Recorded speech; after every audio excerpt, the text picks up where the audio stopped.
Ketu exalts in the sign of Sagittarius, the sign of Guru, Jupiter. Rahu exalts in the sign of Gemini, the sign of Mercury. On one side is righteousness, Jupiter.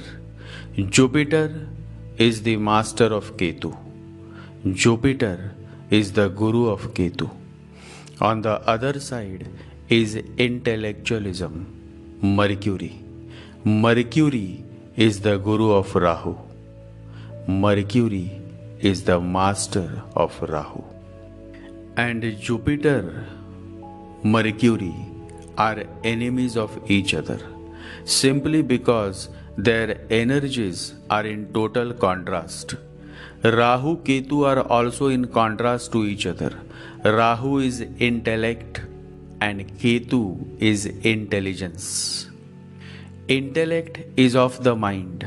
Moon and Mercury impacts the mind. Intelligence is of the soul. Sun and Jupiter impact the soul. The more consciousness you have, the more energy flows upwards. Intelligence moves upwards. Intellect moves downwards. Once it happened, there were two disciples, Sohan and Mohan. Mohan was a very simple man. The master would fondly address him as Bhola. He was an illiterate man, never had been to school, never had been to any town. He was a farmer. One day, he found the master walking through his farmland, and something moved within him, the glow of the master, his bliss, his joy, his peace. There was something about this man. He could feel the presence, and then he simply dropped everything. He left everything behind and he started following the master. The master said, "What are you doing? Go back home." But Mohan said, "You are my home. After so many years, I have found my home, and you are saying to go back home? You are my home, and I cannot go back." The master smiled. He was accepted. Mohan became an ardent lover of the master. Along with Sohan, Mohan continued to follow the master. After many years, one day Mohan and Sohan said to the master, "We need to be initiated. When will you initiate us?" The master said, "I will initiate you both, but before that happens, I want you to do something." Sohan said, "I am ready." Mohan said, "Master, you just tell me what I have to do, and I am certain that I will be through it with your grace." The master gave one bird to each disciple and said, "Go to an absolutely lonely place where there are no people and then kill the bird. And once you have killed the bird, come back." Sohan took the bird, went out in search of a lonely place, found one place, looked around to ensure that nobody is around, and then with a sharp knife killed the bird. He comes back to the master and says, "I am done. I have followed your instructions accurately." The master says, "Wait, let Mohan come back too. He is still to come back." But Mohan did not return. Days passed, weeks passed, months, and yet Mohan did not return. And the master waited. The master can always wait. And one day, on a very hot afternoon, Mohan returned. He comes, bows before the master, and the master is deeply engrossed in meditation.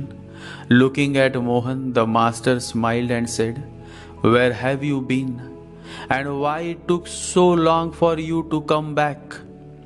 Mohan rushed towards the feet of the master, and holding the feet of the master in his hands, he started crying. Master said, "What happened?" Mohan said, I am sorry. I cannot follow your instruction. I could not kill the bird.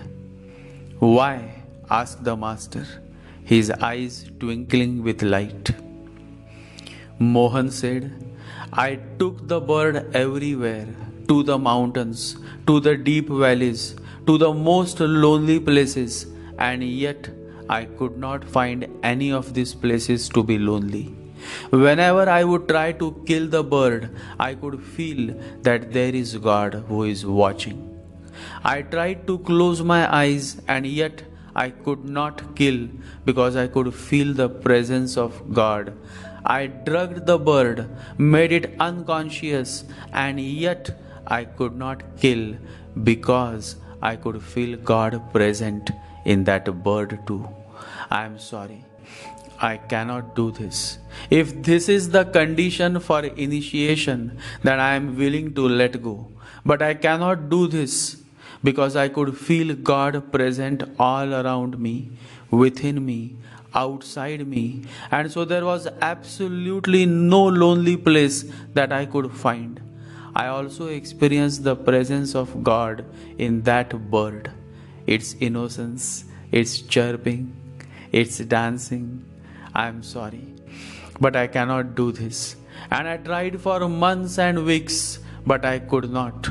It is okay if you don't initiate me, but I cannot do this. The master got up, rushed towards Mohan, and gave him a tight hug. The master said to Mohan, You are the chosen one, my son, you are the one. It was a test and you have passed. Then he called Sohan and said, You get out, get lost, and never come back. You are stupid. You will never understand what I teach. You will never understand the essence that I share. You please get lost. Sohan is Rahu. He goes by the intellect. He could not go to the depth of the matter. He could not relate to the essence of the master's teaching. He simply followed the head, went out and killed the bird. Mohan is Ketu. He has a tremendous sensitivity because there is absolutely no head, no intellect, and because there is no head, no intellect, there is abundance of heart energy. And it is his heart that won't let him kill the bird. He goes all around the world but could not kill the bird. The heart won't let. The consciousness won't let him to kill the bird. He had truly matured to be initiated. His consciousness made him realize that God is present everywhere, within and without. And that was what the Guru, the Master, wanted to test. And Mohan had passed the test. The Master had finally taken him under his wings.